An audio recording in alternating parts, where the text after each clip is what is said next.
औरत पार्ट 3। मीना का घर ठीक से ही चल रहा था। मतलब अब सास और बहू दोनों कमा रही थी, खुद की जिंदगी जी रही थी, मिलजुल कर रह रही थी। लेकिन कहते हैं ना, दुख के दिन नहीं टिके तो सुख के दिन कैसे। अरे मंगलू, कहाँ है? कितने दिनों से गांव नहीं आया माँ की खोज खबर लेने। तभी मीना आ जाती है। अरे दादी साहब, कैसे आना हुआ? बताया नहीं हम स्टेशन आ जाते।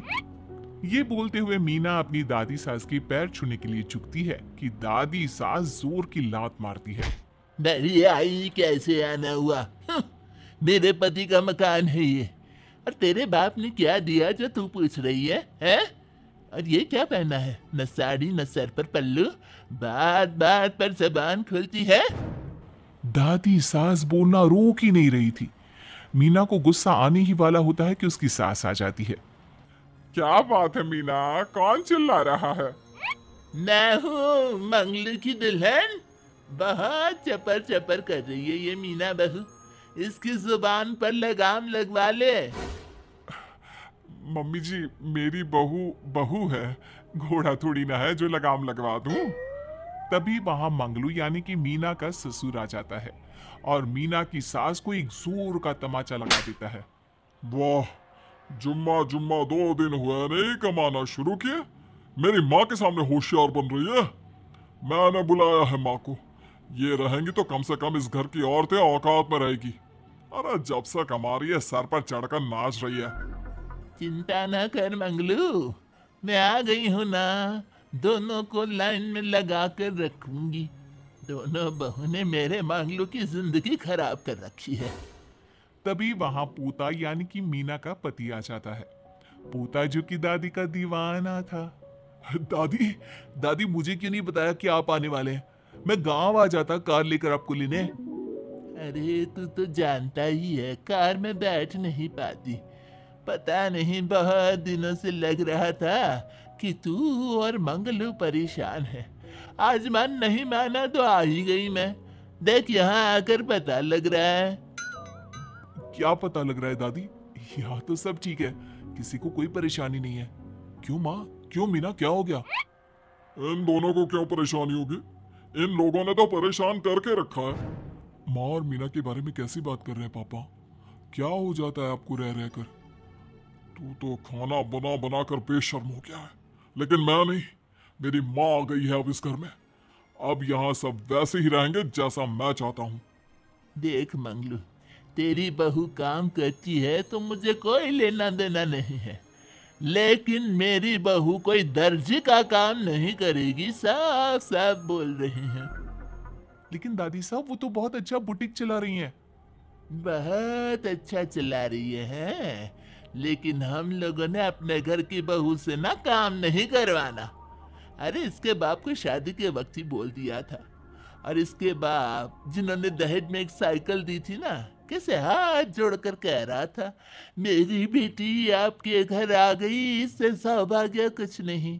अब देखो इसकी बेटी, बहू आ जाने के बाद सर पर चढ़ रही है मेरे मंगलू के। मीना जो कि सास की बुराई सुनकर परेशान हो जाती है। दादी सा, छोटा मुंह बड़ी बात। लेकिन क्या पिताजी ने आपको बताया नहीं? सासू माँ ने अपने पैसे से ससुर जी के जन्मदिन में कार दी थी। ससुर जी इतने साल से स्कूटर से जाते थे, अब कार से जाते हैं। क्यों ससुर जी, बताया नहीं आपने? क्यों रे मंगलू, कार ले ली तूने? मुझे तो तू पैसे भी नहीं भेज रहा। 2 महीने से कैसे कैसे दिन काट रही थी और तू यहाँ कार से घूम रहा है। आप भी सासू माँ को अपने बैंक अकाउंट की डिटेल दे दीजिए दादी सा, वो डाल दिया करेंगी पैसे आपके अकाउंट में। क्यों सासू माँ? मंगलू यानी कि मीना का ससुर, जिसने अपनी माँ को गांव से सिर्फ अपनी बीवी को लगाम लगाने के लिए बुलाया था, ये सब देखकर जोर से चिल्लाता है। मीना बहू, चलो दादी सास आई है, यह नहीं कि खाने पीने का इंतजाम करे। अरे माँ, तू भी किन लोगों की बात में आ रही है? चल मेरे साथ मेरे कमरे में चल। ससुर अपनी माँ को लेकर कमरे में चला जाता है और दोनों बैठकर वैसे ही पंचायत शुरू कर देते हैं, जैसे कोई बहू अपनी माँ से सास की बुराई कर रही हो।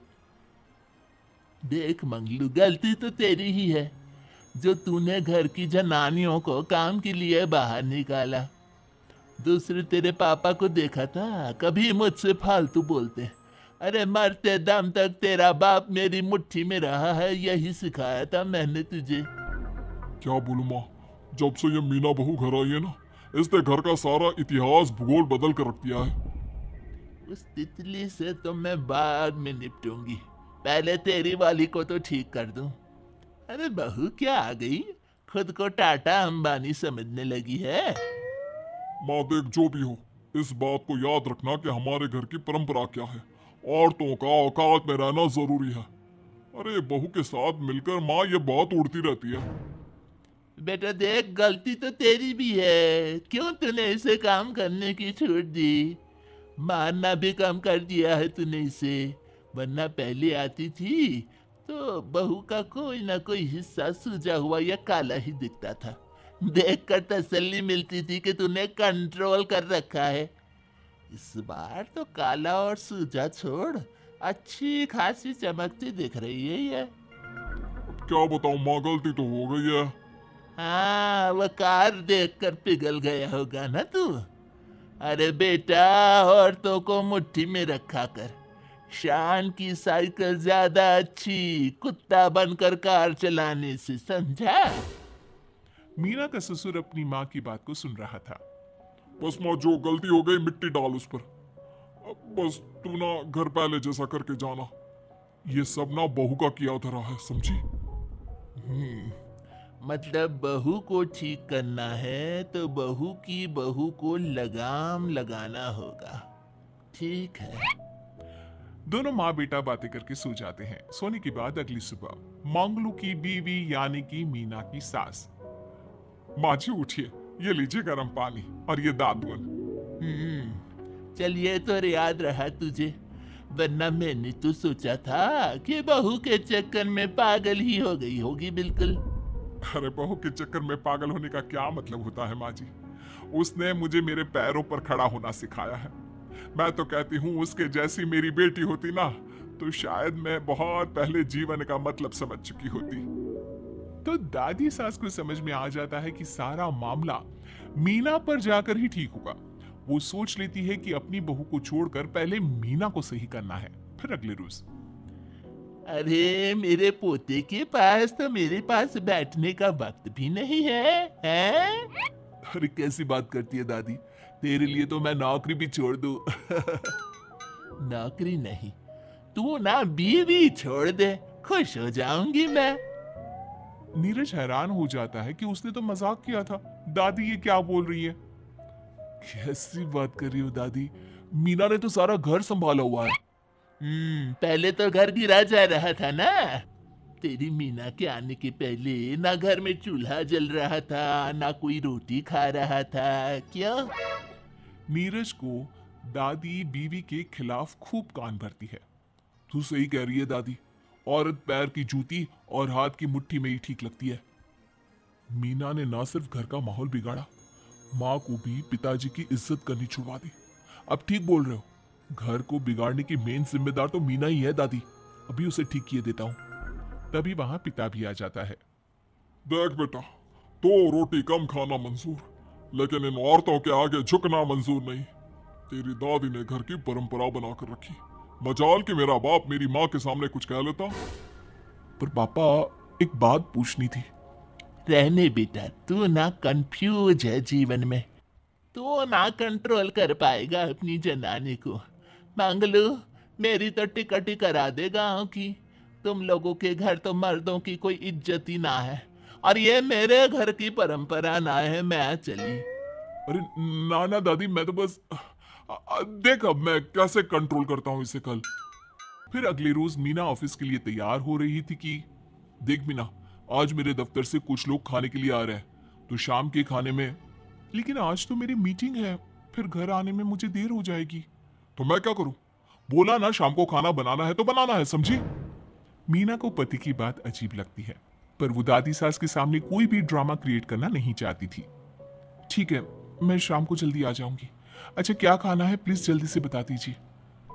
पर बेटा तू तो बहू सास को चुप रहने का इशारा करती है, लेकिन पोते को तो लड़ना था। वो मीना पर जोर से चिल्लाता है, मीना देख ज्यादा हीरोइन मत बन, आज ऑफिस जा रही है तो जा, लेकिन सुन तुरंत रिजाइन देकर घर आ जाना। ना मुझे तेरी कमाई चाहिए ना ही तेरी नसीहत। आज से घर में वही होगा जो मैं चाहूंगा, समझी? अरे कैसे लैंग्वेज बोल रहे हो, ये तुम्हारी बोली नहीं है, कौन सिखा रहा है तुम्हें? तभी दादी सास आ जाती है। क्या बोलना चाह रही है बहू? मैं मुन्ने के कान भर रही हूँ, हैं? हाँ, मुझे तो यही लग रहा है, वरना हम लोगों का घर अच्छे से चल रहा था, सभी मिलजुल कर एक दूसरे को इज्जत देकर रह रहे थे। लेकिन अब तभी मीना को उसका पति जोर से डांटता है। सास बेटी बहू की लड़ाई को बर्दाश्त नहीं कर पाती। देख नीरज, बहू को डांटना या फिर बहू के साथ गलत व्यवहार, ये सब मुझसे बर्दाश्त नहीं होगा। वाह रे वाह, सारी जिंदगी जो पति की डांट और मार खाती रही, अब बहू को थोड़ी सी डांट क्या पड़ी, गुस्सा आ गया। हाँ माँ, क्या हो गया? मैंने तो मीना को कहा कि देख नीरज, मेरी बहू को कुछ नहीं कहेगा तू। ये माँ ही होती है जो अपने बेटे को औरतों की इज्जत करना सिखाती है, लेकिन कोई औरत अपने बेटे से बहू को मारना या डांटना सिखाए तो ये शर्म की बात है। मैं नहीं चाहती कि तू औरतों की इज्जत ना करे, जबकि मैं खुद एक औरत हूं। दादी सास बहू की बात सुनकर शर्म से सर नीचे कर लेती है। सच कहा सासू माँ, एक रानी ही अपने बेटे को राजकुमार की तरह पालती है जो दूसरी औरतों का सम्मान करे। काश दादी सास भी पिताजी को अच्छे संस्कार दे पाती। मीना की बात सुनकर दादी सास उन लोगों से माफी मांगती है। मैं समझ गई बहू, औरतों की बेइज्जती करने को घर की परंपरा समझती थी, झूठी शान समझती थी। वो सब गलत है। औरतों की इज्जत से घर में माँ लक्ष्मी और सरस्वती का वास होता है। मुझे माफ कर दो।